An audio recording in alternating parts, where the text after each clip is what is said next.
All right, as it is 7 o'clock, call this meeting of the Oconee County Planning Commission to order. Good evening and welcome to the September 19, 2022 meeting of the Oconee County Planning Commission. We are a recommending body to the Oconee County Board of Commissioners. Decisions made tonight on rezoning requests and other issues will be forwarded to the Oconee Board of Commissioners or appropriate city council for final action.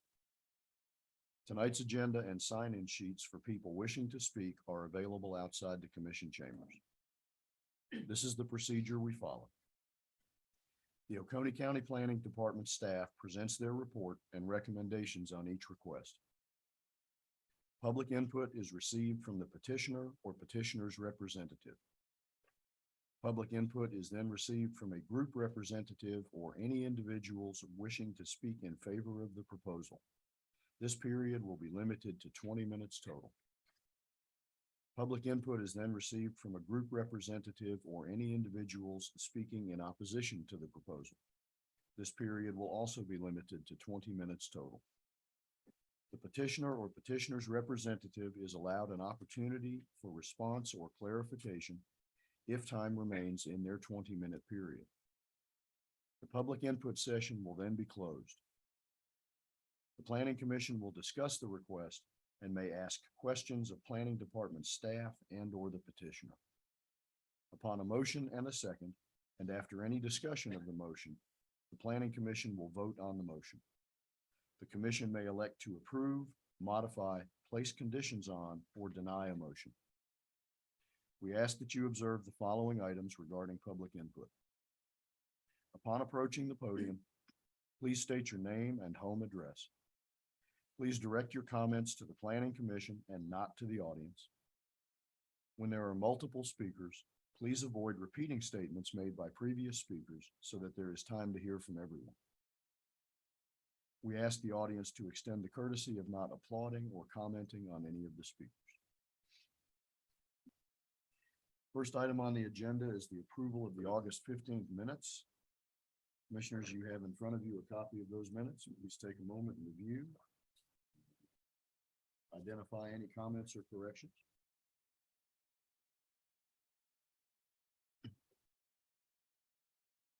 There are none. I'll entertain a motion. Well, Sorry. Gavin Jordan is listed as being here and not being here. Okay, that's the problem. Not sure how that's possible. And if he wasn't here, he's also listed as voting to approve. I have it listed as absent on my notes. So we need to amend the minutes to identify that Gavin was absent and strike his vote from any the one item that we looked at. Right. All right. And I'll entertain a motion. Approve the minutes as corrected. All right. We have a motion to approve as corrected. Scott, and second. Second. All right. Second from Nathan. Any discussion? All those in favor signify by raising your right hand, please. Unanimous. Item of old business is the appointment of officers for the next year. And at this time, we'll hear from the nominating committee, please. So the nominating committee has come up with Chuck Hunt for chair, and Nathan Bird for co-chair. Vice chair. Sorry, yeah, vice chair. So Chuck Hunt for chair and Nathan Bird for vice chair. Correct. Are there any nominations from the floor? If not, sorry. Nothing. Okay.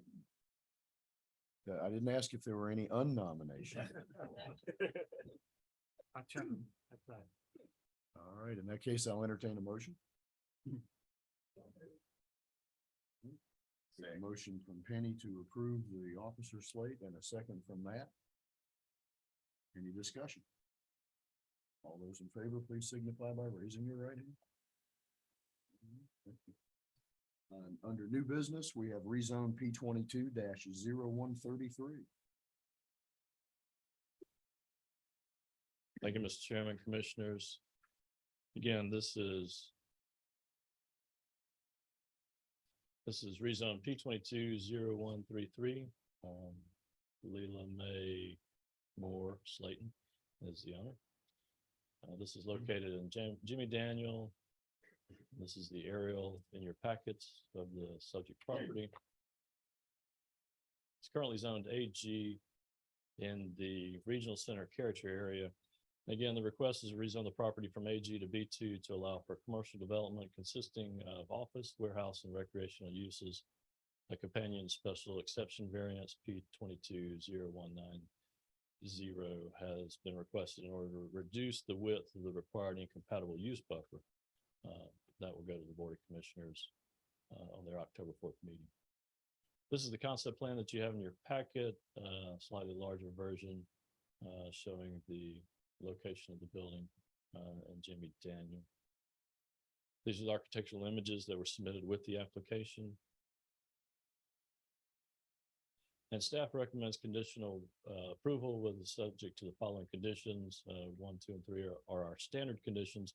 Number 4, unless a special exception variance is approved by the Board of Commissioners, the minimum number of parking spaces allowed by the UDC shall be installed. And unless an administrative variance is approved, a 50-foot wide incompatible use buffer shall be installed along the eastern property line adjacent to the residential use. And number 6, unless a special use is approved by the Board of Commissioners, outdoor storage shall be prohibited on the subject property per UDC section 36201B. Thanks, sir. Thank you, Guy. At this time, we'll hear from the petitioner or the petitioner's agent. Hey, good evening. I'm Richard Breedlove. I live at 1071 Tiburon Trail, Watkinsville, Georgia. I work with Dovetail Civil Design. We're the civil engineers for this project. I'm here tonight representing SRE Consulting. They'll be the developer for this. I'll be glad to answer any technical questions you have. I think Guy kind of summed up what we're doing. It's basically a big box building in the middle of a 2.5 acre site. This is one of the undeveloped parcels just south of the new Mercedes-Benz dealership. This building will have mostly office warehouse use, and part of it will be used for health fitness, for sports training, things like that. So, if you have any questions, I'll be glad to answer. Thank you very much. Yes, sir. You're done for the moment. Thank you. Okay. We will ask questions after the public hearing is closed. I don't have a list for this, but is there anyone in the audience who would like to speak in favor of this proposal? Is there anyone in the audience who would like to speak in opposition to the proposal? Hearing none, I'll close the public hearing and return to the commission. Commissioners, do you have any questions or comments?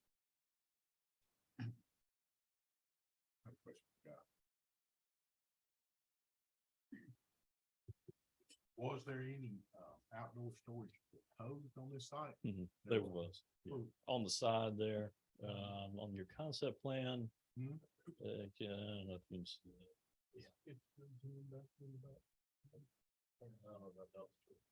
That area. What do the applicant need to store? No. I think Don't that'd know. be a question for them. Oh. I do believe it's probably a contractor's office, so there may be outdoor storage for that, but that'd be a good question to ask them. Is outdoor storage typically allowed in B2? Only with a special use. Okay. All right, thank you. That's all I got. I have a question for the applicant. What are the proposed hours of operation, especially for the sports conditioning part of the facility? I'm not sure exactly. It'll be probably till, I'm guessing, or 8 or 9 in the evening. This will be for mostly youth sports. So this isn't like a 24-hour day fitness facility or anything like that. And it's indoor only? 100% that part of it? indoor. Yes, sir. And to answer your question about the outdoor storage, this is mostly for like a contractor's trailer, something he would pull behind his truck, just something to kind of park out of the way. Okay. If we need a special use permit for that, then, he probably has room to park it without setting aside a designated area for that. Right. So we'll probably just take that off our drawings for now. Okay, thank you. Any other questions or comments? Guy, I have a question. Excuse me. I'll try to choke it out. Across the side road from this request is a recently approved OBP rezone, correct? That's correct. What was the height on the buildings on that rezone? Do you remember? I believe they're two-story. I don't know the exact height. Okay, but you believe they were two Yes. stories. So this building would be consistent in height. It would be in keeping with that, yes. Okay. And my understanding is that because the site plan is specific and an actionable part of this procedure, that the 32-foot building is at this point the maximum height that could be built on that property That's correct. without having to come back here and amend the site plan. Is that correct? That's correct. All right, thank you. As a follow-up for Guy, what about this property requires the BP zone? The sports facility? Right, the aspect of it? proposed, yeah, those proposed uses, yes. Right. Any other questions? If not, I'll entertain a motion.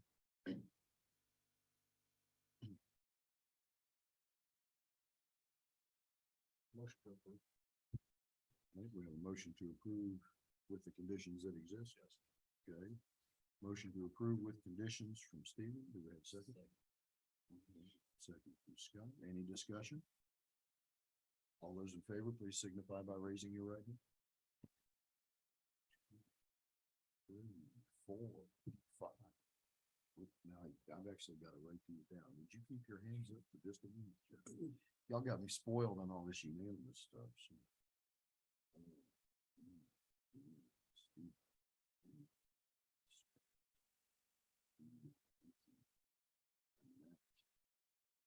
All right, all those opposed signify by raising your right hand, please. I kind of know this already. And Chris. And Chuck. Right? Okay. Motion carries. Next item on the agenda is miscellaneous business, and it is the 2023 Comprehensive Plan Update Planning Commission discussion. Thank you, Mr. Chairman, Commissioners. This portion of our meeting is going to be dedicated to discussing our update to our comprehensive plan. We have our consultants here with us this evening. These are our planning consultants with Wood PLC. And they will guide us through this presentation and then through our discussions. There's no public comment. This is not a public hearing. This is, for us to gauge your input and gauge your feelings about our current comprehensive plan. And so with that, I will turn it over to Lee. Thank you. And Mr. Chairman, there will be no vote taking here, so there'll be no need to record names one way or the other. It's That's good all as right, you can. unless you decide to take No, a as, vote. as you can see, that's a bit of a reach for me, so I appreciate you getting me off the If, hook. if you want to vote on something at some point, we can probably make accommodation, but it's not necessary. Not at all. Okay.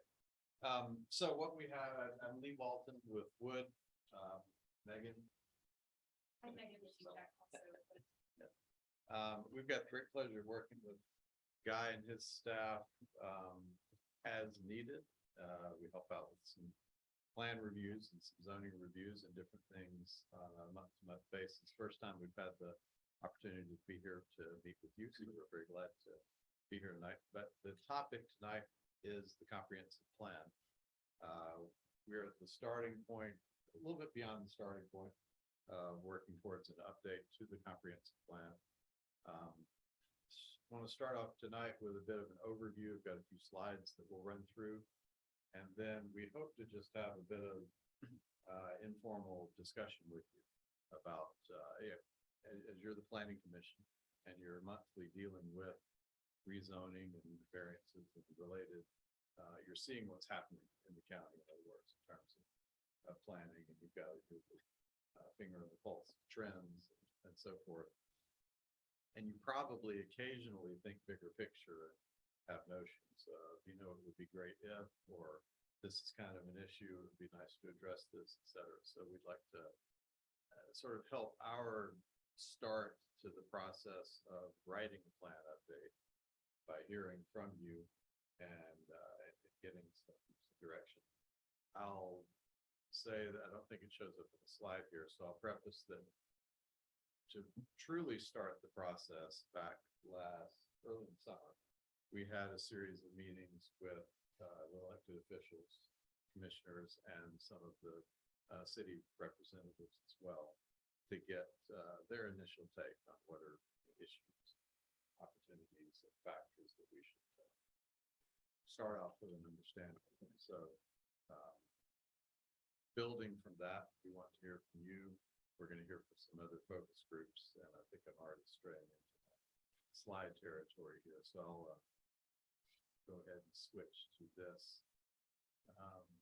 So tonight, we're going to talk through the process. We have some existing conditions related information. Megan's going to run through most of those slides. Some charts and graphs that highlight both some statistical factors, very high level, and also some analysis of input that we got from a community survey that the county ran over the summer. And some of you may have responded to that survey. Then we'll talk a bit about public participation through the process, timeline, and highlights before we get to, and we're going to go through this first part quickly before we get to some discussion, really just taking down notes from your thoughts, a bit of a structured discussion as we get to it. So in quick overview, I'll ask the question, have any of you or how many of you have been involved previously in a comprehensive plan update process? Either you were sitting here on the planning commission or you otherwise participated. All right, half of you at least, good, okay. So you know what it is from experience, some of you, others, I expect you have a notion of how the comprehensive plan plays into the kinds of decisions you make here on the planning commission. I think if you look at the reports that county staff have done over the years, you'll see them refer to consistent with or inconsistent with the comprehensive plan when it comes to zoning decisions and so forth. So in that respect, on that first bullet point there, the comprehensive plan is a policy document versus regulation / zoning, your UDC, which you're dealing with in detail. So it's not ordinance, it's not law, it's policy, but it's got a relationship in that it guides the decisions that are related to development that the Board of Commissioners make, that city councils, mayors make, and that you inform through your process of recommendation. It is important in that respect. And I guess I'll go a little bit beyond that. One of the things I get to occasionally do is serve as an expert witness in zoning type cases that go to court. And in that circumstance, the comprehensive plan as a policy document has a very important role in making the case one way or the other. And so if you've wondered why in the staff's opinions or recommendations, analyses, there's reference to the comprehensive plan and to consistency or inconsistency, that's because previous court cases, state and federal, have identified and recognized comprehensive planning and land use policy as being legally related to zoning, the zoning powers and all that go with it, and recognize the specifically the importance of consistency with comprehensive plans in zoning decisions. There's a lot of other factors that go into it as well, but basically it bolsters your case as a county when you make a decision that's not in favor of rezoning. It's contested, you end up in court, which happens sometimes, happens more in that county than other places, but it happens sometimes. And so that, that's a piece of the pie. So it's important. What we're doing in this process addresses both the county and cities. It's a multi-jurisdictional joint comprehensive plan. And it fulfills state requirement, which requires each county, each local government, qualified local government in the state to have and maintain and update the comprehensive plan according to a prescribed schedule. So this is a 5-year update that's due to the state, as it says there in June 23. The last update was in 18. And you've continued the track record of comprehensive planning, actually going back quite far, probably before the state law initially came into place, which was 1989. So some communities, here is included, had planning before it became a state requirement. Probably not that. So the process that we're going through, we organize it in terms of straightforward questions that kind of correspond to a process. Where are we? We're going to talk about some statistics and demographics and so forth, the picture of the current state of things. The questions we ask are, where are we going? Where do the trends lead us? What is our, for example, population projection for the county for the next 20 years outlook? We kind of talk in terms of 20-year outlook. So where do the trends say we're going? And then for comparison, where do we want to go? And that's questions like, what do we want our community to look like? What are some of the characteristics that we want to preserve? What are some elements that we want to improve, et cetera? And then that kind of creates the vision. And then ultimately, how do we get there? What are the implementation steps, both in terms of land use policy and in terms of an implementation program? Sort of high-level recommendations that feed into budgeting. What do we need to do to get there? And again, all this remains at a high level. We don't really get down to parcel by parcel specific recommendations, and we don't get down to highly specific budget recommendations. There's processes for that. But at a high level, this is intended to capture key factors, key elements. So existing conditions summary. Before we did a community survey, I talk about the community survey results, but before we did that, we took a look at just basic demographics overall. You all know that there was a census completed in 2020. We got the census data about a year after the census was completed. They take time to process it and so forth. So this chart just shows, and we put Oconee County in relative comparison to Jackson and Morgan County, just for comparisons. You can compare with any other county. But looking on that chart, both Oconee in the middle and blue, you can see growth trends from 2010 to 2020 that are comparatively higher than the growth trend that Morgan County experienced, relatively lower than the growth trend that Jackson County experienced. And in my just sort of feel for things around the state, that's sort of where I would place Oconee County in general. That you've got growth, you certainly have demand for growth. Your policies and approach to planning is probably controlling growth and keeping it at a lower rate, more sustainable rate, arguably, than you would experience if you were wide open for growth from a policy standpoint, honestly. And you'll look at other counties similarly positioned, perhaps, that are growing faster. But then you'll also see other counties in different parts of the state that are growing at a slower rate or stagnant or even losing population. That's a general trend. So we work with existing population and then projected population as a reality check. We'll see we'll talk about population projections as we go through the process, and we'll recognize the need to continue to plan for and respond to and be ahead of population growth, because that has implications on families, on the economy, on all those other factors. And we recognize that the way we set land use policies impacts growth projections as well.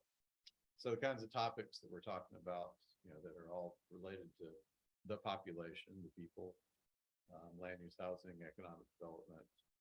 We'll talk a little bit about intergovernmental coordination, but that's really addressed through your service delivery strategy process and updates to that, which I think were recently in 18, those were free work.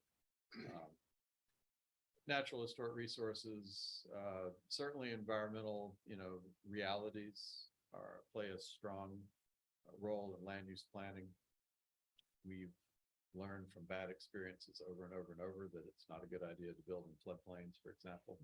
So we spend a good bit of time, well, not a good bit of time, but we recognize that in land use planning. We don't want to promote any land use and development policies that really run counter with the realities of the environment, the natural resources and features that we have. Same for community services and infrastructure. You've got a strong established precedent here, as I understand it, of resisting infrastructure expansion in terms of sewer particularly into a large part of the county, if not the majority of the county. Every community doesn't take that approach. Some communities take the approach that it's our responsibility to, serve the entire county with infrastructure. Not necessarily good planning. I think it's smart to coordinate your infrastructure planning and your land use planning. So there's a clear track record of that here. Some information here, population projection, looks, if you will, forecasts. These come from lots of different sources. There are probably those around that would not like to see 55,000 people in the county over the next 20 years as the population, that's adding, 17,000 people above the existing population. There may be those that think there should be more population growth than that, but when you look at different forecasts and models that are out there that base, on our growth rates as a state, share of, et cetera, these are the types of things that we look at. Regional patterns are significant as well. There's highlights there on regional patterns. So yeah, if you look out to 2050, by some statistical measures, the county is projected to have a population over 62,000. That compares to 40,000 today. So adding 20,000 people, on top of what you've got now makes a difference. And planning for that, or planning to control that in some way is important. Other factors, and we were talking about this just earlier.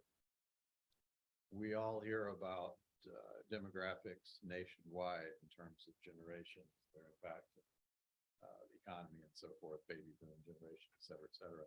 Well, I think what you see here is a reflection of national trends where what the red bars are showing is where you have seen an increase in an age cohort from 2010 to 2020. So if you look at the 65 to 74 year age cohort, in 2010, that made up 6% of your overall population. In 2020, that's making up 9.4% of your overall population.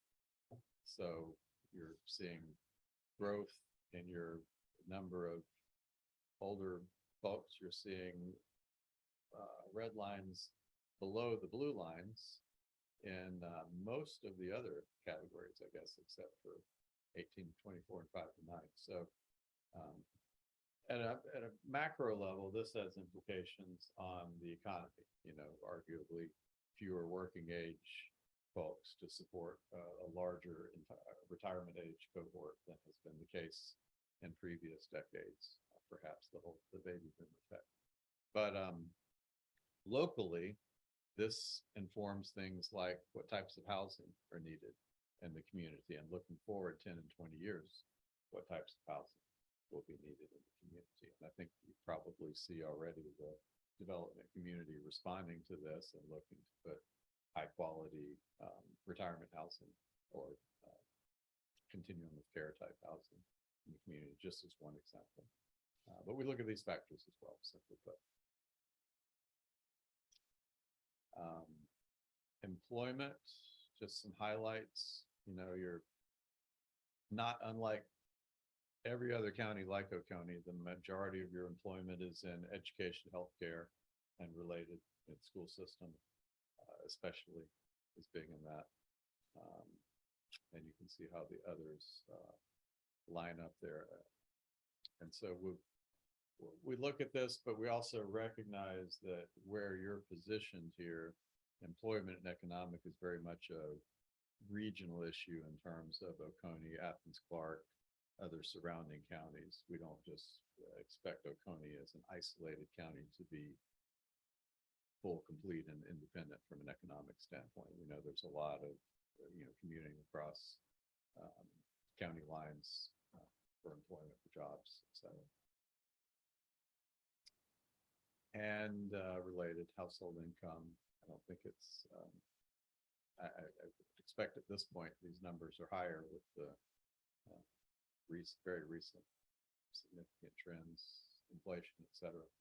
But it's not a surprise that your median household income is high relative to the state, or would be high relative to the state, and that your median home value is high relative to the state overall.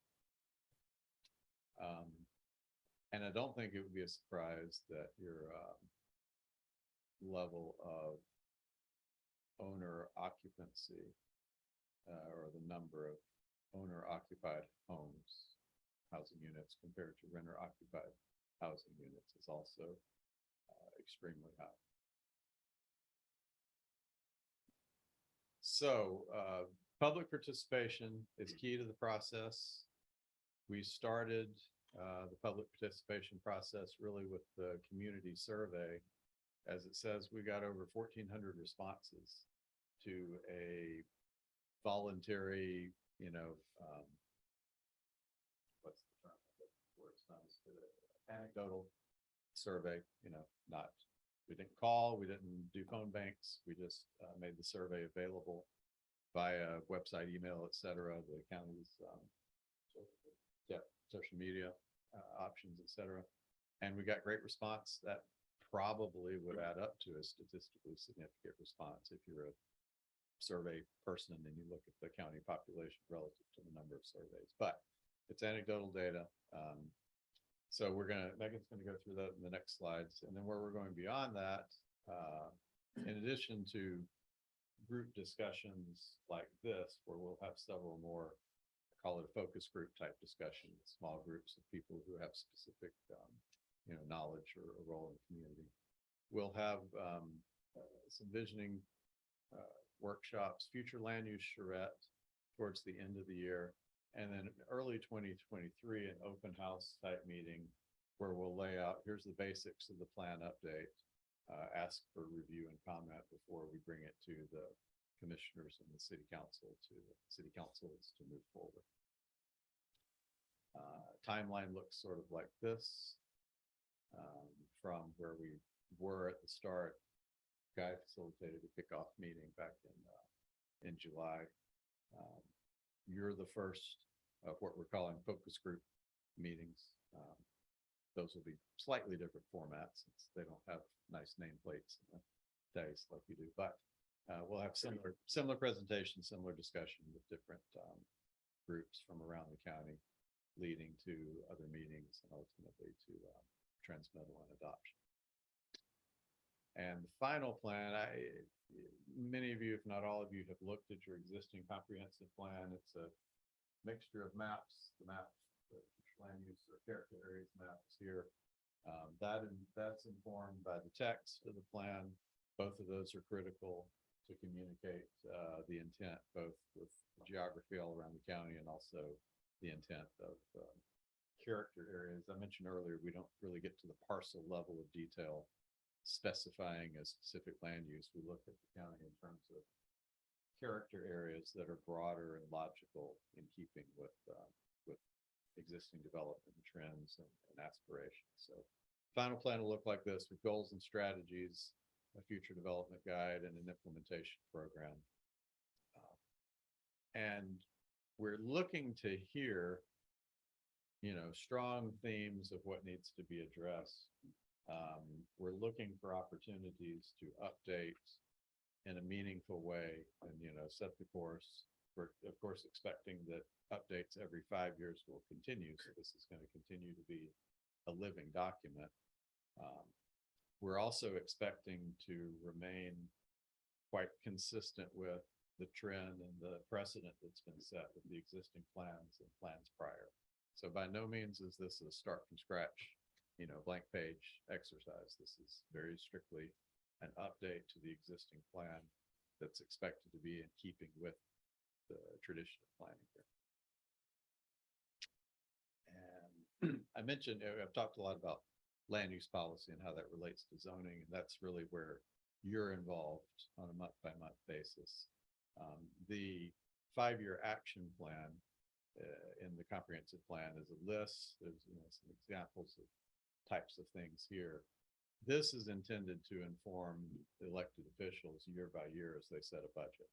So it's not necessarily the case, but a purpose of this is at the start of each budget process, pull out the comprehensive plan, see what was recommended at the high level, and see how that feeds into the budget and kind of keep track as you go along. So finally, community survey highlights. You've heard enough from me. I've asked Megan to run through these and just share with you a bit of high level from those 1,400 surveys. So, as I said, this survey closed earlier this month. Just in general, the first slide, we're showing some of the background on the survey takers, just to see who responded, and what that includes. So, we can see from percent that work in Oconee, 53% that said no, so we thought that was a good. Additionally, the map on the top right showing zip codes and responses. I think that's what we generally would expect from publications. We wanted to really show that as well. Then regarding commute time, you can see hopefully that the majority have an 11 to 20-minute commute time at 31%. There still is a pretty good percentage that work from home.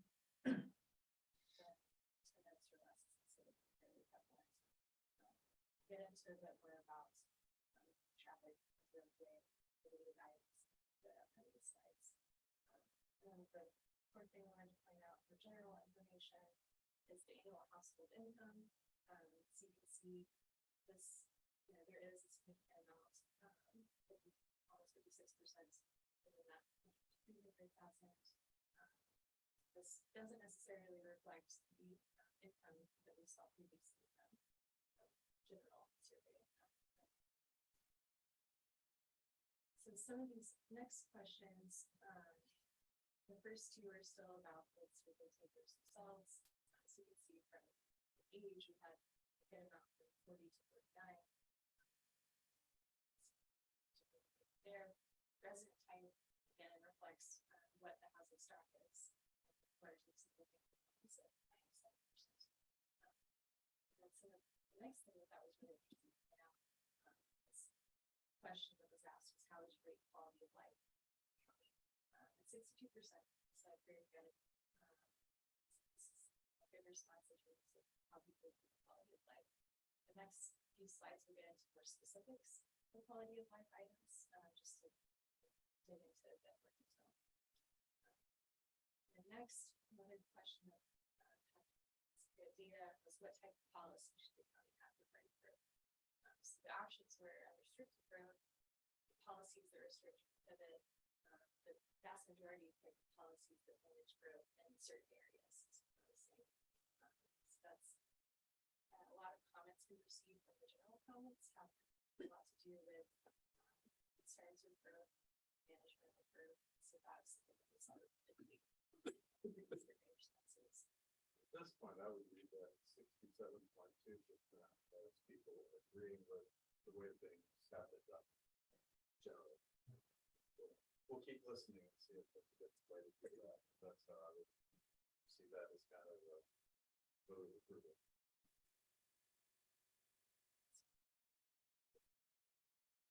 these next few items. Sorry about that. The next few items really dig into more quality of life factors that people, experience and care about. So the first two really talk about the traffic.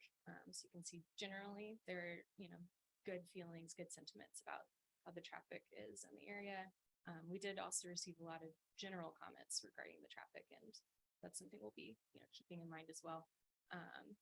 Then on that related note, physical conditions of road and streets, again, good responses there, good sentiments. And so the next two have, more to do with economic side. So regarding job opportunities, thought this is interesting. The majority at 42% have average feelings about job opportunity, and good being the second. So I think that's worth, looking into as well. Cost of living had similar responses to job opportunities, and the average was the majority of the responses. So some thoughts there. So the next section of questions have to do with how important are the following planning issues to people.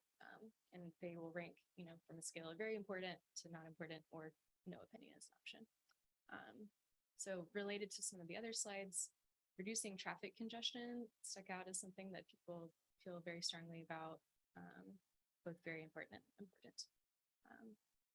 And then related to job opportunities potentially, in terms of diversifying the local economy, that was another item that stuck out as important. And then one thing I will note is there were 40 questions, and we really pulled out the ones that had very strong leanings. So if there were items, I should mention this before, that, there were not strong, statistics of what people thought, then those are included, but are still considered in our overall process. And so then the bottom two have more to do with park space, green space, natural resources. So, it's very important to the survey responders that we protect open space, preserve natural resources, and considering that in our land use. And then for, also with increasing park space and recreational options, people thought that was very important as well. So these continuing are still planning issue related. So the first being promoting small town or hometown character. That was, very important at almost 62%. And then in line with that, they also thought that preserving historic structures and sites was very important as well. And then the last question I want to point out was, they had a general question that said, over the next 5 years, do you think your area will become either a better place, a worse place to live, not have much change, or don't know? And so while we did get a range of options here, that was interesting that there were comments that the 34% said worst place to live, 31% said better place. And I think this somewhat reflects the general thoughts and concerns on growth for the most part, and managing how that plays out for the county within 20 years. Got the balance of pessimist and optimist Right. population. Absolutely. Yeah. So that's the overview from what stood out significantly about the survey. Any questions about any of those before we move on? That was a lot. I have a question. Yes. In the survey, were there any questions that was trying to get the data as far as the length the person had lived in the county? Not, ask that? no, we didn't do length. It was more like where they lived in the county, and then did they work in the county, but not time frame. The reason I asked that question is your question there about better place to live, worst place to live. Looking at that, I read that as that probably the 34% who put worst place to live are the old timers. The people who have seen the county grown so much in the last 20 years. And not everybody is supportive of all this growth. And that's typically the people who've been here all their lives. Very fair. Yeah. Any other thoughts or questions? Or? So, what we thought we would do tonight is talk a little bit and just, mark up the flip chart a little bit, if y'all are willing to help us you're all familiar with the SWOT analysis, strengths, weaknesses, opportunities, threats. We kind of structured something this way, but we can really just talk and get feedback and input, issues, opportunities, SWOT, et cetera. We took, this is not really a stab at a SWOT analysis for Oconee County. This is more, these are the typical types of factors that would fall in under strengths, weaknesses, opportunities, threats in a county like Oconee County, sort of to prompt some discussion as well here. So interested in your thoughts on what you would consider would you agree with what you're seeing here? If you see city, you could replace county or either or are there, what would you guide us to as top line strengths, weaknesses, opportunities, threats, as you see it? Okay. Picking one, however you want to start. Oh, it's, so this is a weakness or a threat. This is talking with other folks, similar interests that I have. We have started offloading what used to be county run services to outside the county, contracting outside the county, who don't really know anything about the county. So, in building, for example, getting getting approval process during construction time. Okay. These are coming from outside the county. I think that's a threat. Okay. That may be into the minutia. Yeah. It kind of goes into loss of trade. Well, it's staff to other communities. That's a similar We're not comment to just that. losing it, we're giving it Right, away to right. other, we're contracting outside the county. So, I don't like that. I'm one of those contractors, but I think I understand what you're saying. Well, these are, from Texas. Are you local? Atlanta, so. Okay, these are coming from Texas or companies that are European owned. Sure. So, Yeah. I mean, it's, Yeah. No, this is in jest there. This is a big, it's not really honestly something the comprehensive plan is going to address very much because it's kind of a management question from the county standpoint, but it is, there are dramatically different philosophies on this issue coming from different sides. I've told staff and tell everybody I work with, I see private sector's role as supporting public sector staff and expertise. There are others who see it as replacing. So there's, philosophical factors there, but the good point. And certainly ultimately the level and quality of service provision is what's important. I think is what I hear you saying. Yeah. Anything else? Other. I would say in my business, what I hear a lot of, and it's just in pockets really, is traffic congestion. Okay. There's pretty much, we don't have a whole lot of traffic here, but there are a few places where it gets crazy, especially morning and school drop off and school pickup. At a lot of in the school areas here in the county. And then the other thing would be, and you can look at this as both a strength and a weakness, depending on where you fall, is the lack of affordable housing for people, young couples. Yeah. And everything. I think it's a weakness that we can't bring more young couples into the county. Right. Yeah, I'm trying to decide if that's a weakness or a threat or both. I mean, if you're not replenishing your, working age population at the Look county, back to then the it's kind of both. chart, Yeah. on age, the Right. population, I was seeing, really, what was it? Well, it was really 35 to 59, so we've got a good, I would say a more established working, people here. Whereas that 25 to 35, there are less. Because, I mean, it's hard to buy a house here for $500,000. In the neighborhoods where we haven't, there's a turnover, those houses, sign goes up, okay, it goes down to the next, so. Yeah. We have them, they just don't.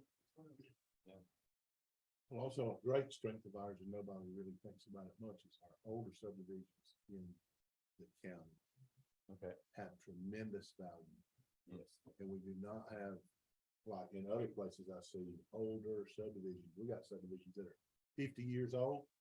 The houses are trading for 15% under what brand new would cost in a subdivision. Okay. And people are buying them, spending hundreds of thousands on them, bringing them up, and they're appraising. So, you know, I don't know what terminology you guys use, but you know, we don't have any, a lot of, I would call it like in Athens, Clark County, we got a lot of what they call infill. Yeah. Yeah, where they go in there and, you know, the houses just don't bring anything. Nobody Right. wants to live in it. But we just don't know how lucky Yeah. we are here. That is not a problem. Okay. Cause that turns into your future places that are not good places to live. So you've got quality neighborhoods, quality structures that maintain value over time. No, we got people that wanna buy those structures. Oh, as well. Yeah, yeah. It's Well, really people not, that take care of. yeah, and it's really not about the structure itself. Okay. It's about, you know, like young people. Yeah. Young people that buy a house in this county, I've been buying some for $250,000. Now, they might not wanna live in them and remodel them while they live in them, but they're there. So to say that everybody's gotta buy a $400,000 house, I'm gonna take the opposite side of that and say there's a lot of them out there that are for sale for $250 to $325. You may have to do a little work.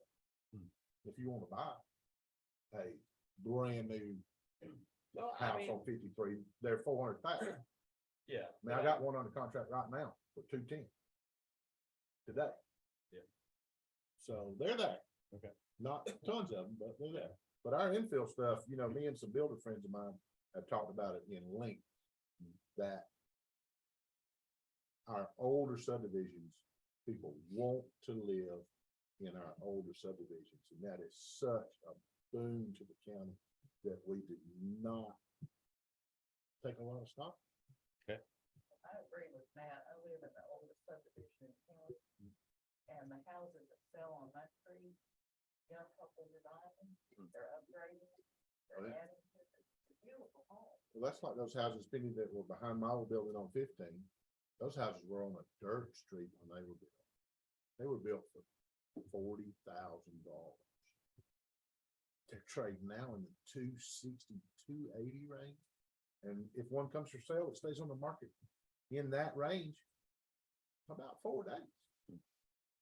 If that. Yeah. I mean, so the one I bought was a pocket list. Yeah. You know, it never did hit the public. Right. And we have a lot of pocket lists that never hit. They do, but I mean, like this house, like I'll spend $100,000 on this. And, but are they, you know, are they out there for young people to buy? Yeah, I think there's some of them are. You know, if we are gonna have young houses for young people, we're gonna have to start approving smaller lots. And then if we are gonna start approving smaller lots, then we're gonna get into, you can't have a subdivision. Guy, what's the minimum square foot you can have a septic tank on by the state? 5/8, 5/8.58. It's right under 6/10. Right, so in our county, you can't divide a piece of land for 6/10 of an acre. Somebody comes in here and wants to take a 3-acre tract and they stand right there and they wanna go to 6/10. Are they gonna get out of here with what they want? Probably not. Well, the minimum size for a septic tank in this county right now is. But I know, but what I'm saying is, the state says it's Okay, I understand. 0.58. So if we are gonna have stuff, and I'm for it, when I graduated high school, I figured I'd never be able to live in this county, ever. I said, I can't afford a house.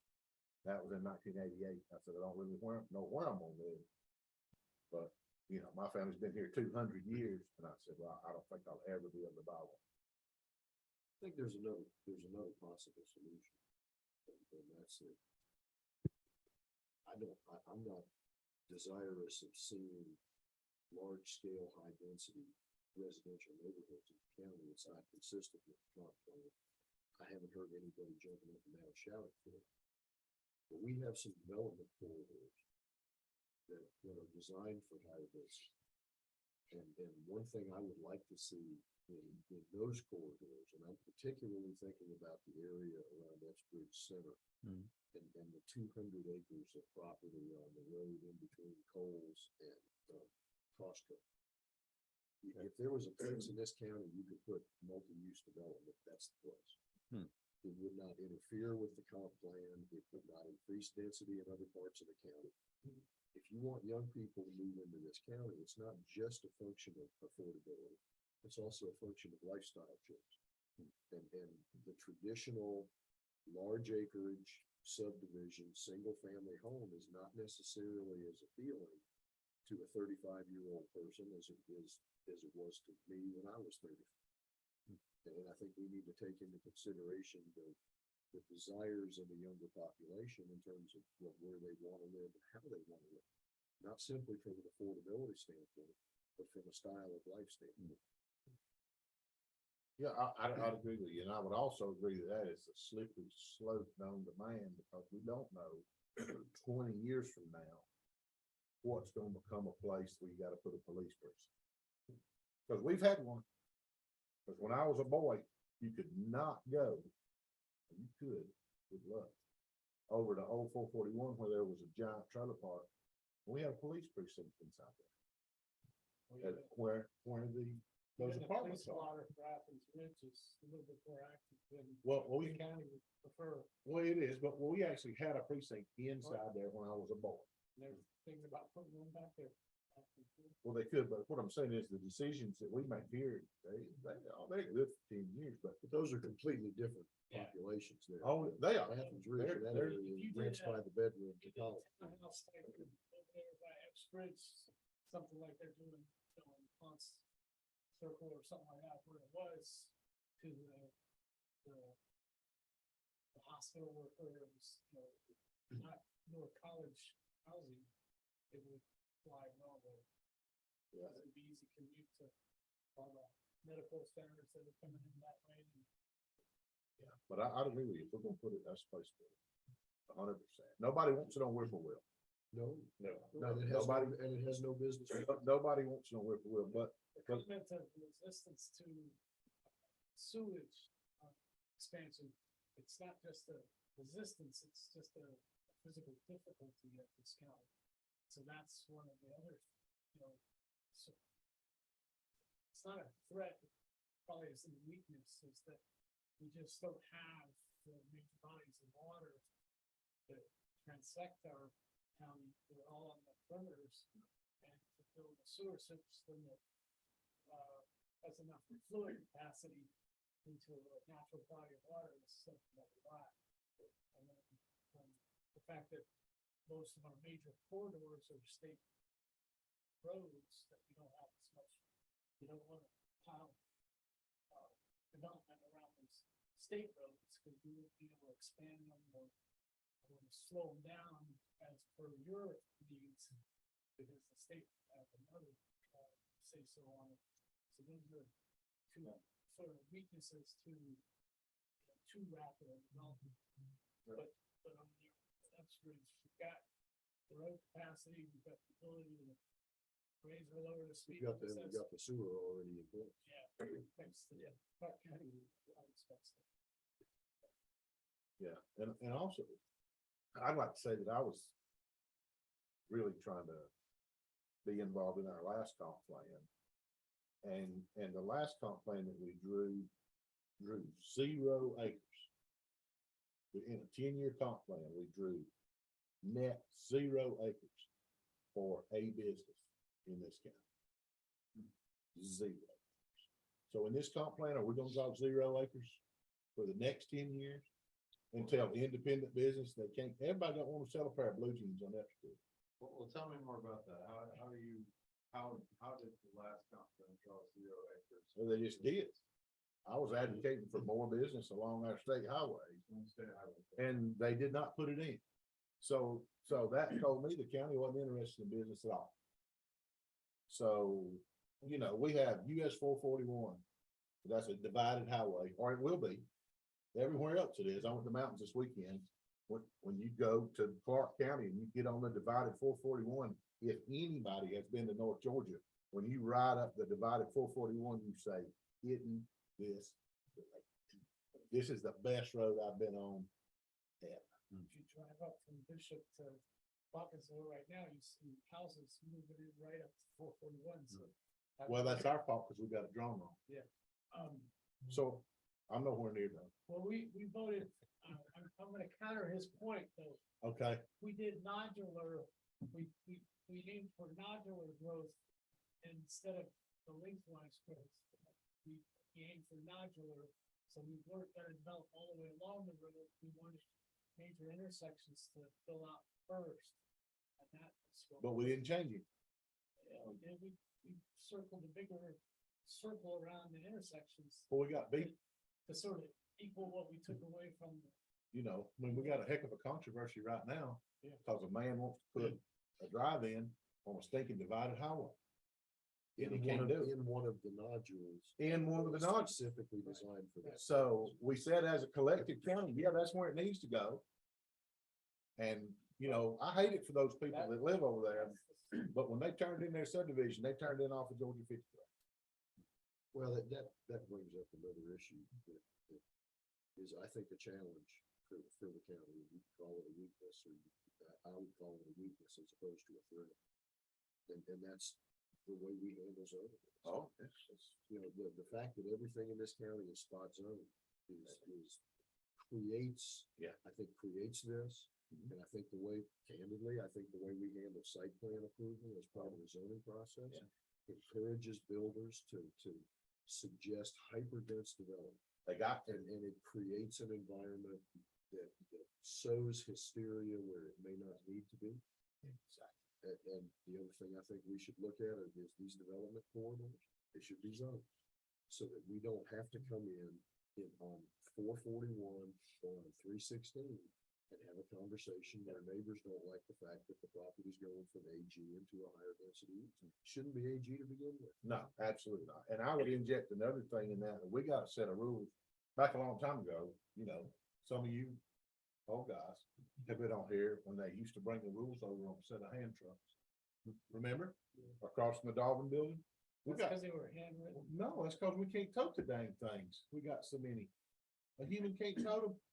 You're talking about your unified development code? All our rules used to come over on a set of hand trucks Okay. from the Dolphin building, where God, way before God got there.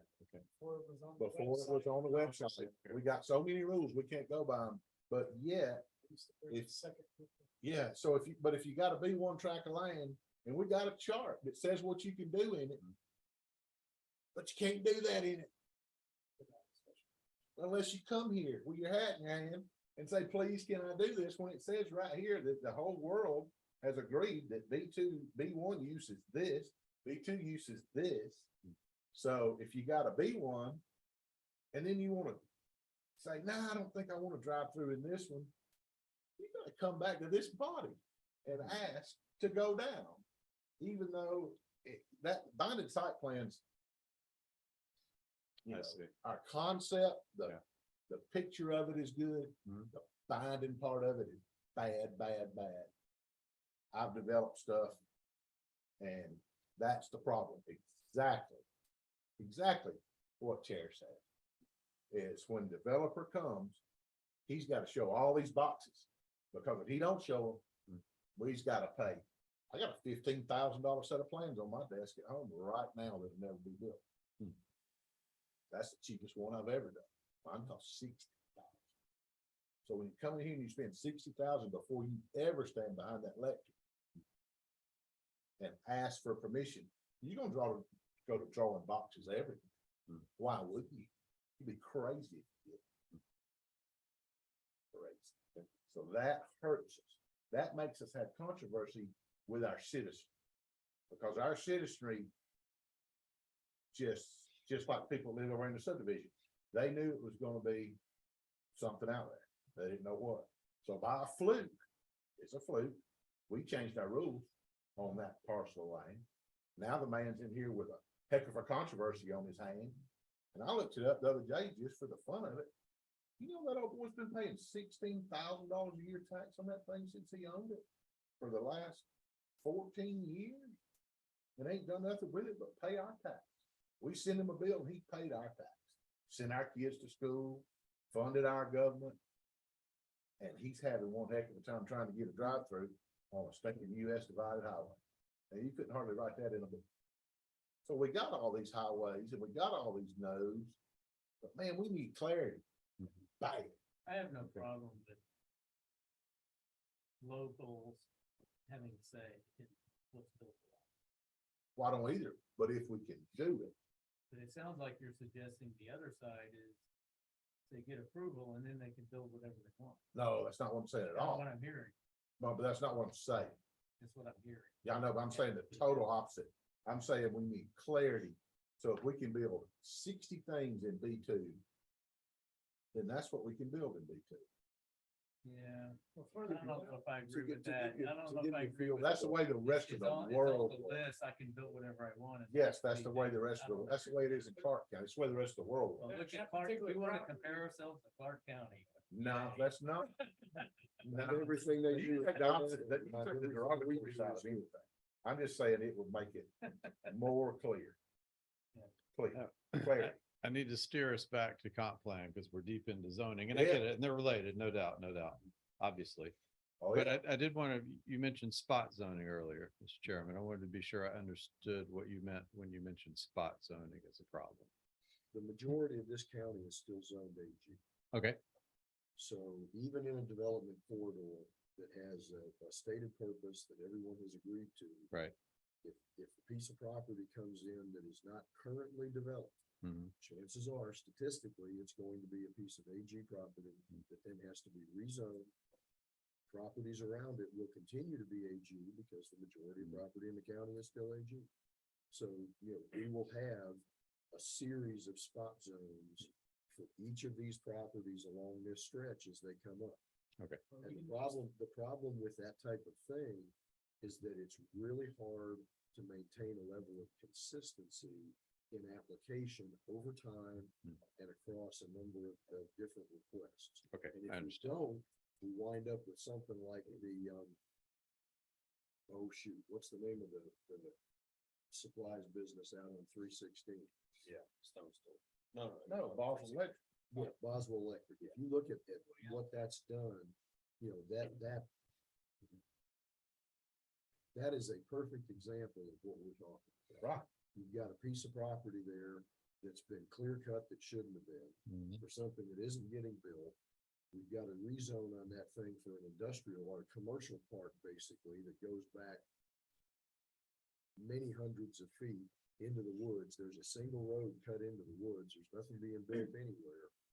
And it's completely out of keeping with everything around it. Okay. But it's zoned and there's a site plan for it. Hmm. So if somebody comes up with a piece of property next to it and says, I want to do something similar, it is difficult for this body or the DOC to say, no, we're not going to do that this time, even though we did it last time on the piece of property right next to it.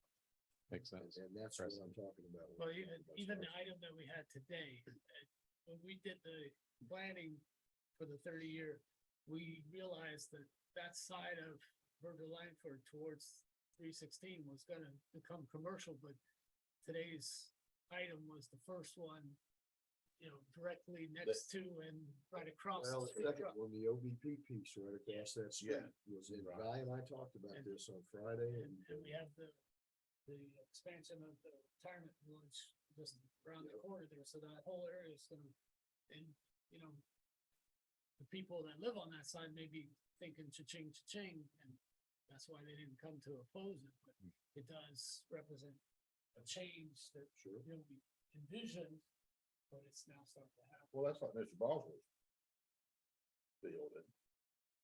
If Mr. Boswell, a commercial building can't be built on 316.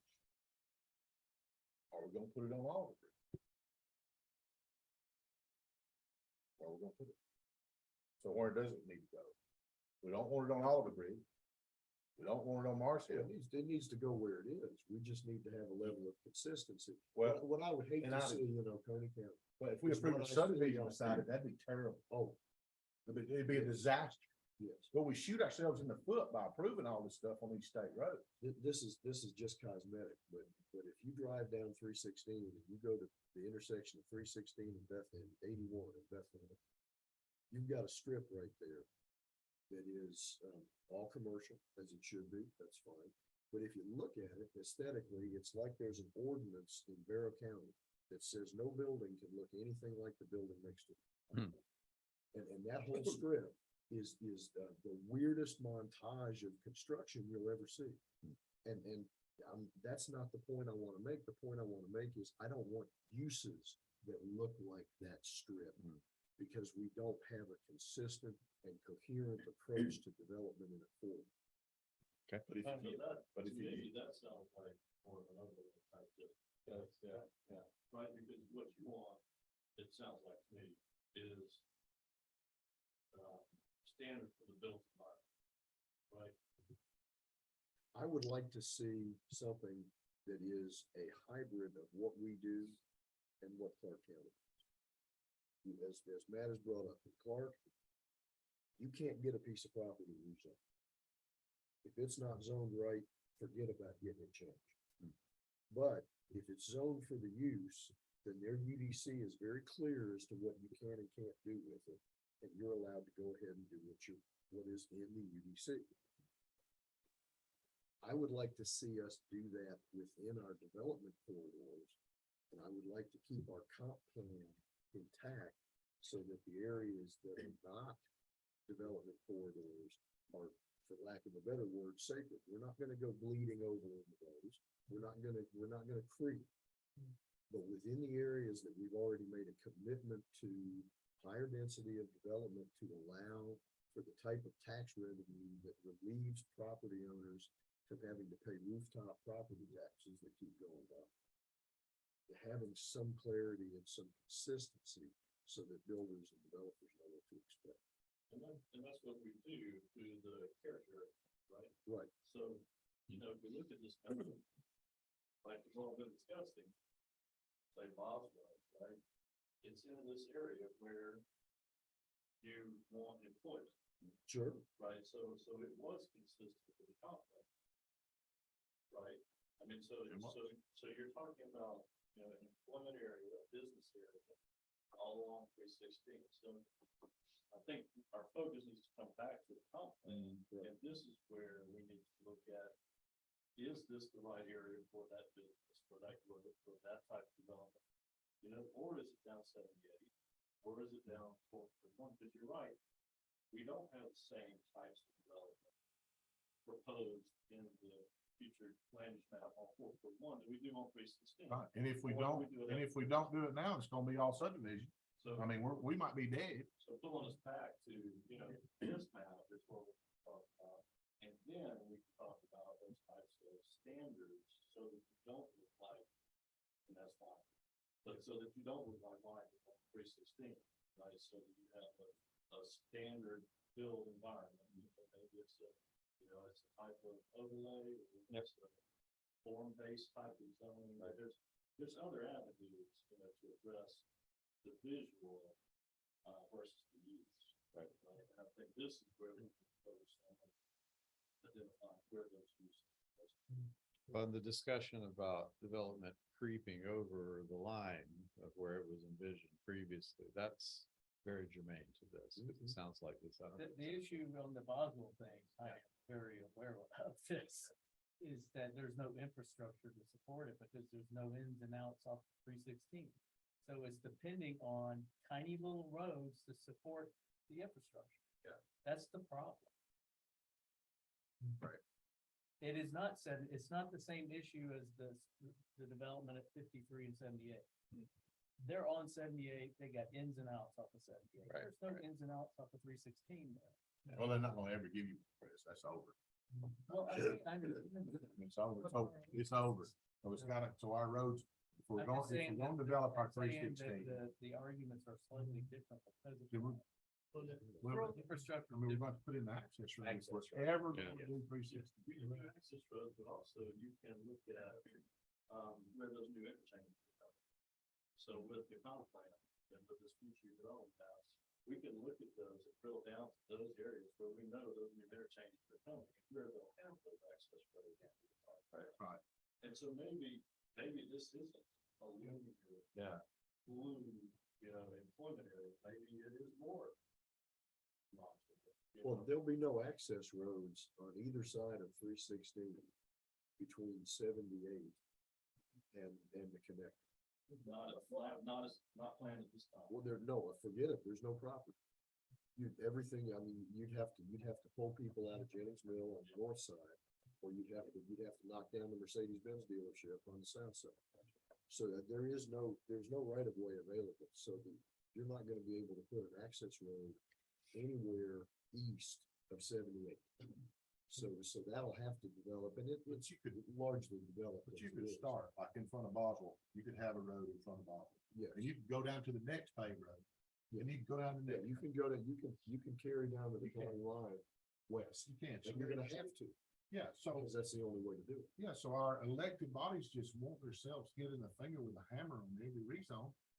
Unless they want to say, yeah, between this road and this road, this is where business goes. That's like me, when I moved my business down here, from when they told me the road was coming, gonna take across from the post office. They said I had 24 months to get out. And the road was coming, it was gonna be 2 feet from the front door. Like 15 years ago. Road didn't come. But I had to go down here and build a new building, fight like dogs and cats to get it. And I built it, but in my opinion, it's the best looking building on the whole state of Iowa. So I think we should start out right outside of our city limits with some zoning to say, hey, business, if you wanna come, let's come right south of Watkinsville, right down on 15. And let's rezone a few acres. I'm not talking about all the way to the county line. But a man, if he wants a business in the county, he don't have to go somewhere else. Right now, if I wanted my business in this county, I'd have to fight it out again. Fight it out like cats and dogs. I mean, people were crying at that lectern right there, saying flies were gonna fly in their mouth.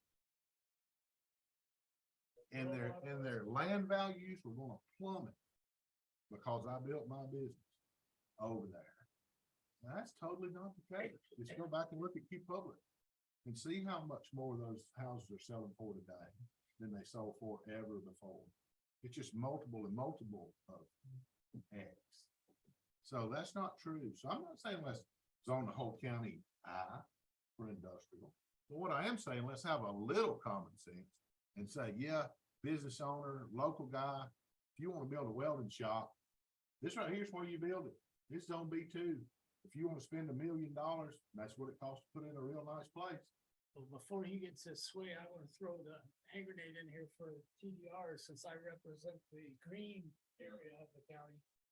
The opportunity to preserve that is going to be lost as we start to creep Watkinsville South or whatever, if we don't do some transfer of development rights type ideas that have been tried in other counties that have preserved the farmland, because, you know, those And of us. And I think 200 years from now, the government will do away with that, take it and build whatever they want, because it belongs to them. I'm totally against TDRs. Well, say Ocala, Florida, Well, we kept horse farms in the. but you don't live in county. Ocala no more. I don't anymore. No, you're up here. I- So, you know. I when had people- 60 acres there and I have more family here, so. I go Oh, settle up yeah, there. I understand, but I'm just saying that like that farm on 441 that's owned by the federal government. We're all dead 300 years from now. You know what the federal government's gonna do? They'll do whatever they wanna do. But that's different than TDR, federal on property and TDR are two different things. Not that It is, TDR is. but the third generation on a TDR ain't pay the tax. They say you can't do nothing with it. Nah, let the government have it. If I had a piece my grandfather gave me and I was having to pay tax on it, and you couldn't do nothing on it. And I didn't live here. I was born in Ocala, but I live here. Why would I pay tax on some open land in Ocala? I just say, all right, government, you have it. It was only $250 a year. Yeah, that taxes. don't work here. It's just nothing but see, that's because that 40 acres, the piece that I mentioned, that only costs $250 a year in taxes. It had no development rights, and it was just a big piece of acreage that I took hay off.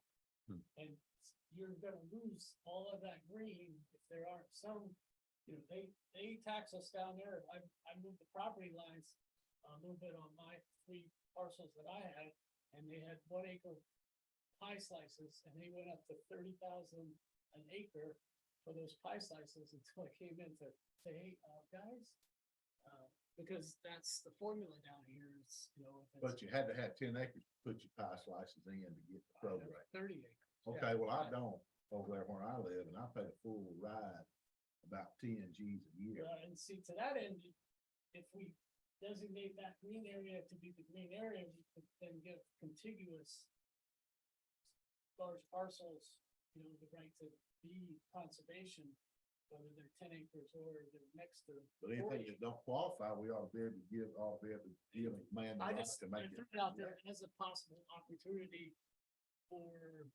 Well, it so, would buy the Right. people up north Yeah. the opportunity to, I'm gonna squeeze this in here and we're gonna make this work, because I went down and I bought some development rights from the fellows in the green or even in the light green section, so that we don't totally imbalance this.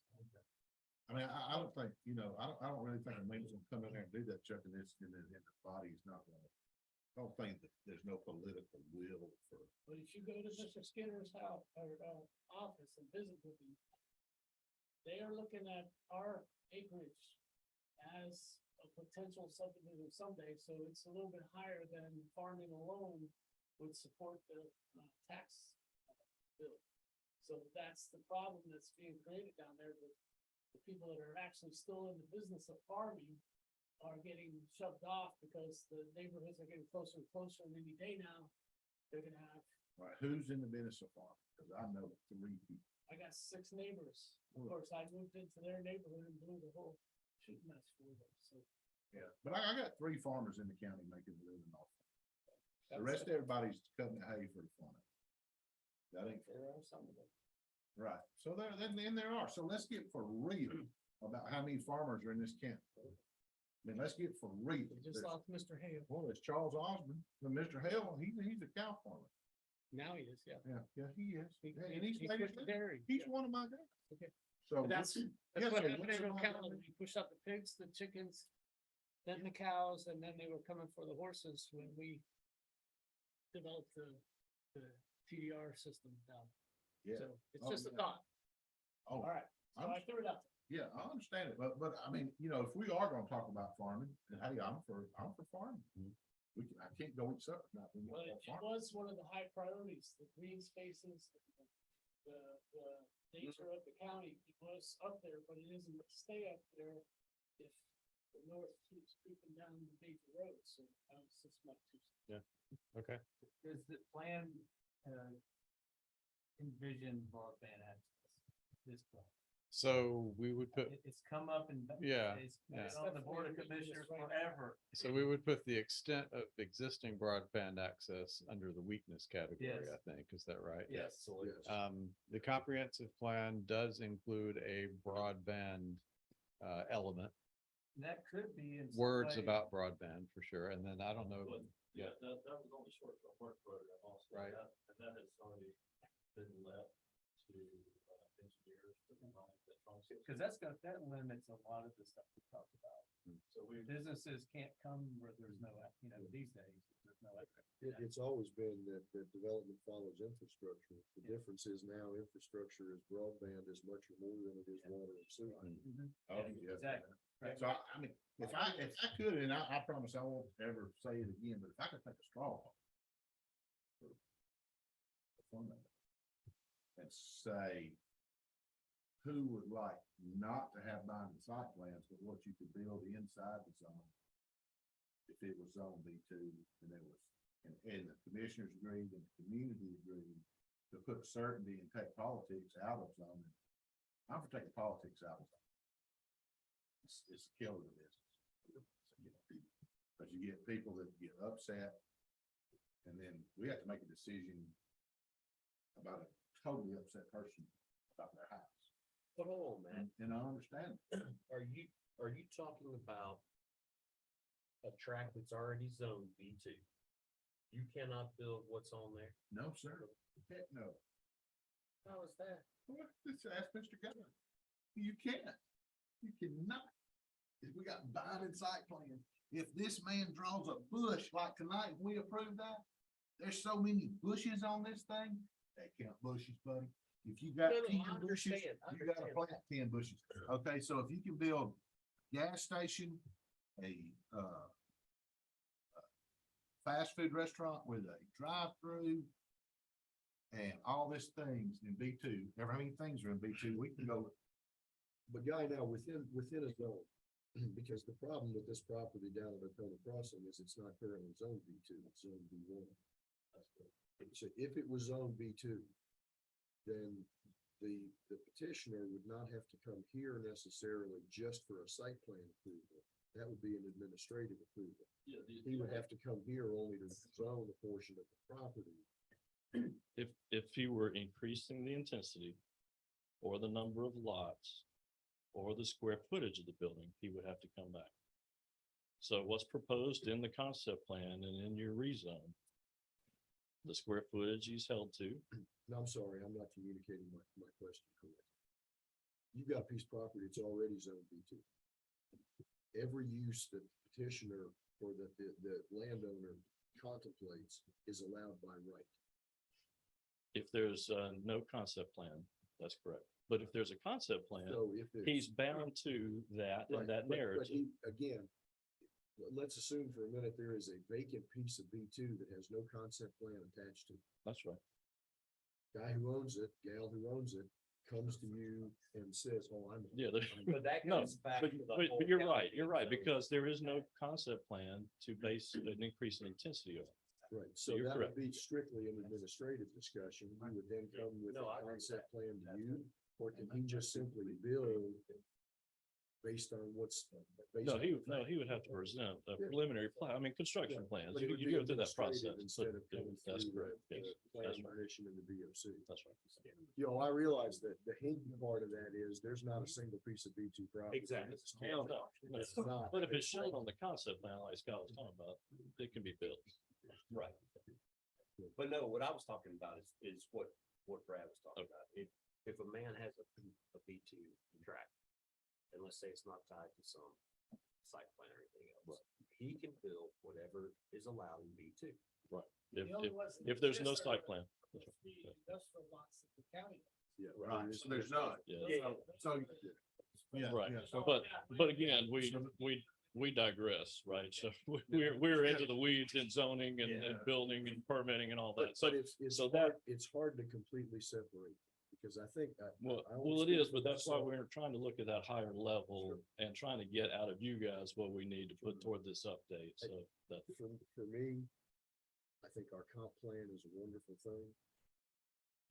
There's, maybe 5% of it I futz with around the edges, but by and large, I think the notion of dividing the county up into specific uses in specific areas is grand. By and large, the geography makes a lot of sense to me. I don't think our real issue, or my real issue, is not the comp plan.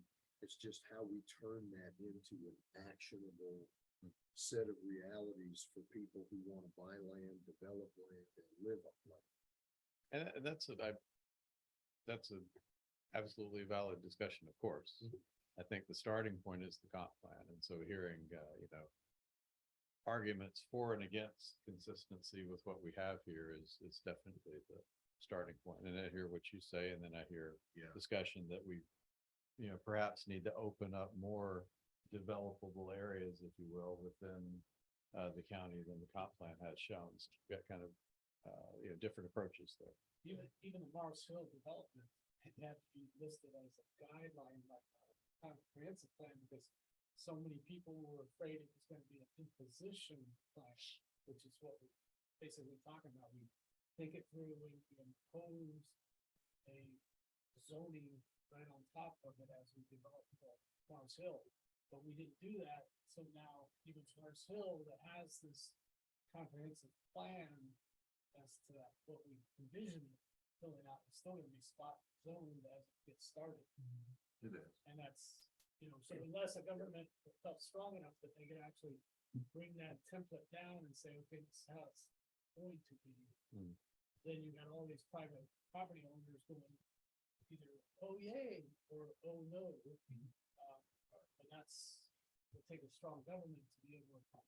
Well, and I don't ever want to, I don't ever want to be on record or off record saying that I support government primacy over individual property rights. No. So that's the only way you can get from the plan to an actual zone is. Well, it's, I mean, Steps. within the ordinance, unless I'm mistaken, there's process for Right. county initiated rezoning. As opposed to what you typically deal with, I assume, which is property owner initiated. So, rezoning. and I think if The that was Options there. going that people citizenry would say, I don't want my land on 316 zone B2 because it's gonna tax me more. But that's not the case at all. That that my other body, my industrial authority before has talked to Mr. Skinner, and zoning has no play at all in with tax, zero. It's all on the comp. If your neighbor wants to give a bunch of money for the track next to you, beg him not to, if you don't want yours to go up. But zoning has no, he don't even look at it. So B2 piece, A1 piece, and right down the road, it's all taxed the same. Zoning is irrespective when it comes to Mr. Skinner. That's why I think this body should have him in here to talk about how he thinks about how he rezones taxes us on all our parcels. Because then you would be so much educated if you listen to Mr. Skinner for 45 minutes on how he derives the value. Well, there has to be a little bit of a difference because we have had a rush to downzone when the 2008 occurred and we had all these subdivisions that had been permitted. There were quite a few that came back in front of us to get back to ag so that they could get out from under a But tax only if burden. they had lots that were ready to go. We had 3 or 4 of them. But they had lots And the ready. problem was they were already surrounded by other subdivisions. Well, they So had, why should we let them down zone? Just in the years that it's gonna take them to pop back up again, and we're not gonna have many reasons to object to it. So anyway, there is gotta be a little bit of a tax difference, and I know Mr. Skinner, I've met with him too. Yeah. But he likes to say that it's comparable, but if you're sitting next to a subdivision and you got a pasture, you're getting taxed a little bit greater value than pasture way down the bottom. well, yeah, that's because of the value. And It ain't got nothing to do with the next zone. door to. Ain't got nothing to do with the zone, it's the value. Circling back to here, let's put a wrap on this. Anything else? And we've got a few things listed here under each of these. Anything that we haven't touched on that is a strength, weakness, opportunity, threat that I didn't know. if that we my should be aware of. broadband comment got captured. broadband, Sort did of- we capture? Yeah. Okay, yeah, we thank did. you. I can't read that. I can't read. Absolutely. Yes, extended broadband. Thank you. Yeah, yes, All right. yes, absolutely.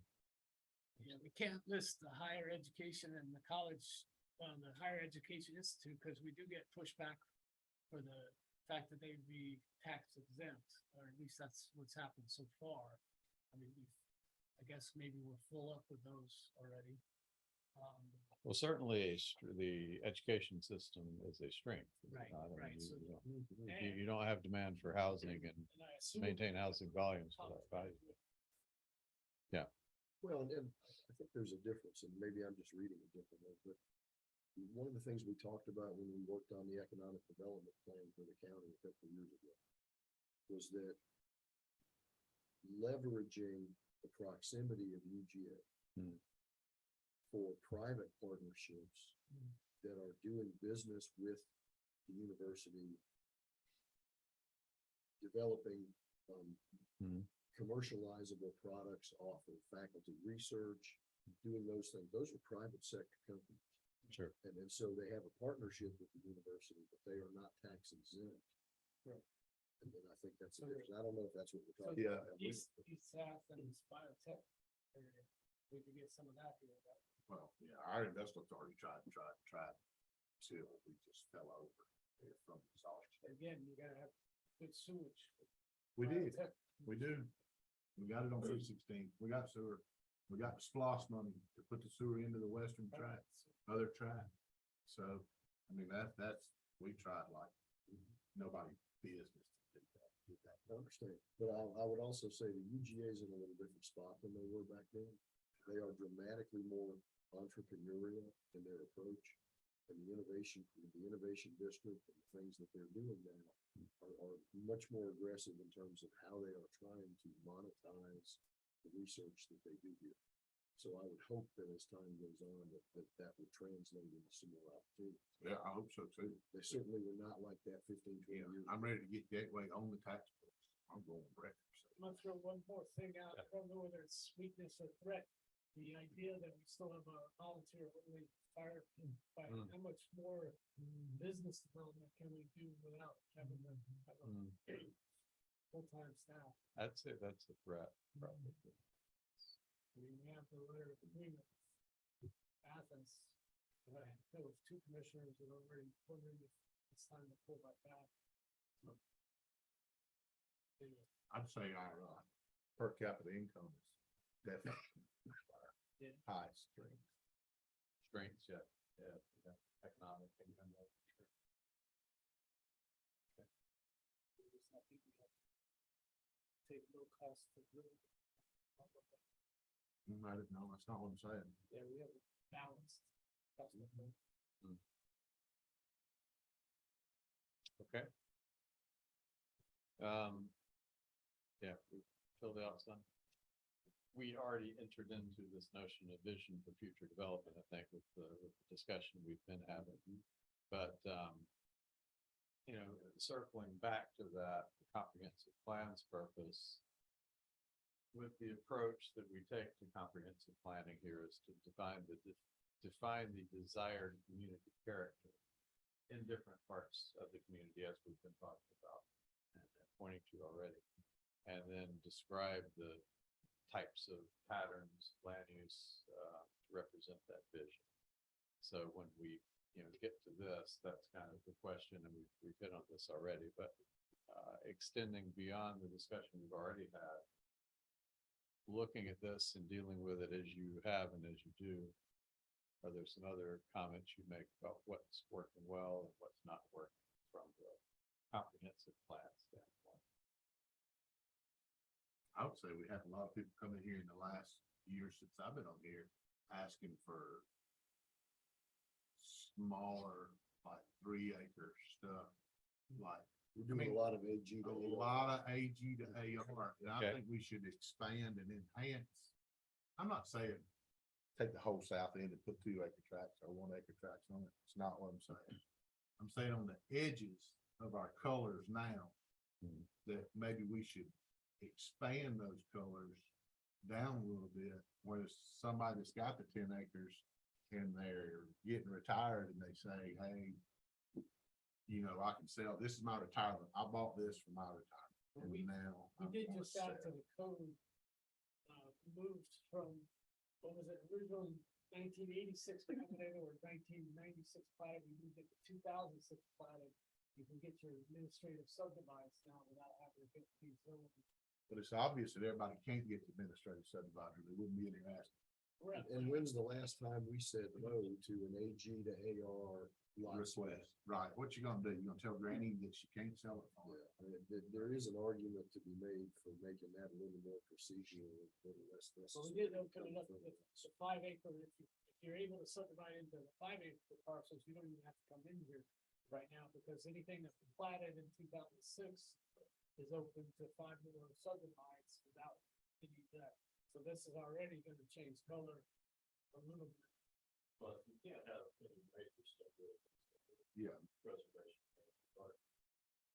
Well, like I said, if I got 80 acres and I split into 5 pieces, I don't have to come stand here. And that was only because we moved the 2006 plat, into place.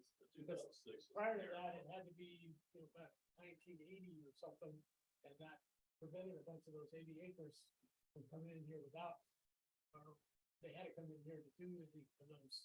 But if you got 8, you wanna have 2 4s, you gotta come in. But that's just a way of controlling the rate of the color change. I'm telling you, you've already got a mechanism that's gonna change that color slightly. You're gonna go lime green further south because you're gonna have large parcels that are able to do the administrative subdivision that they couldn't do. So those will still be A2, so first, they'll be improvement without it. Right, so what I'm talking about the yellow to the, I don't even know what green that is. You got yellow, you got light green, you got. Yeah, the light green, from the yellow to the light green, like around me right now, where I live. Man, there's been 6 or 8 requests for people, just like Well, the other down thing- down Flat Rock Loop.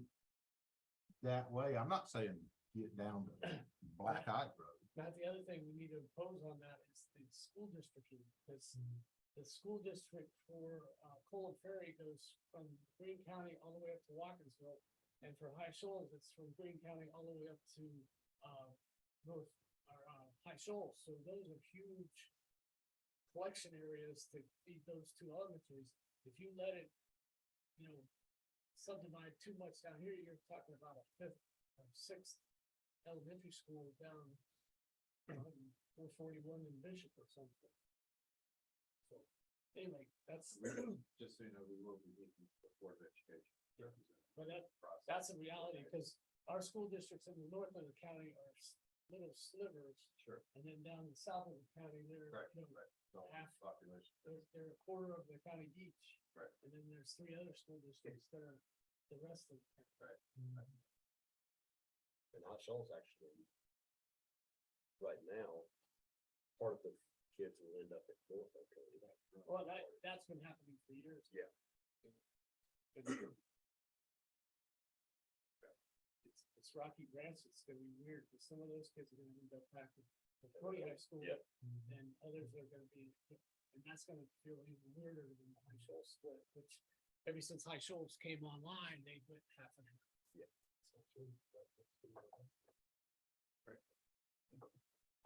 Anything else? We've been at it for a while here. Don't want to miss anything, but I think we can come close to calling it. You guys ready? True.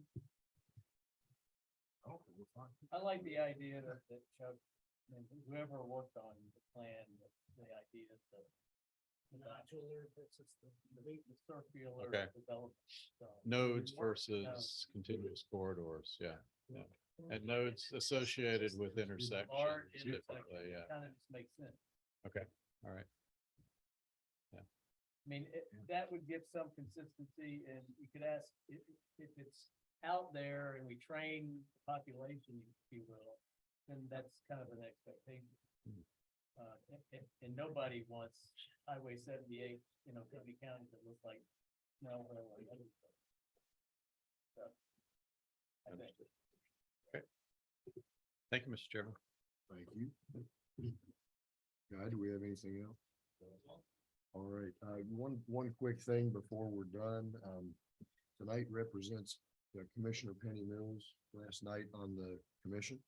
I just wanted to take a minute and thank her for her service to the county and to the planning commission. How many years? Thank you very much. Different times. Yeah, we brought around and tired of it. Great. We can do it again. So collectively, how, Probably 8. thanks for your service. All right, in that case, then we need a motion to adjourn. And it's Brad's last thing. Yes. Yes, y'all lucky rascals. Finally shed of me. Motion to adjourn. All right, we have a motion to adjourn from Scott. Do we have a second? Second, I'm starving. All right, Matt, thank you. We are adjourned. Appreciate y'all. Thank you very much. Thanks, Brad. See you, Court.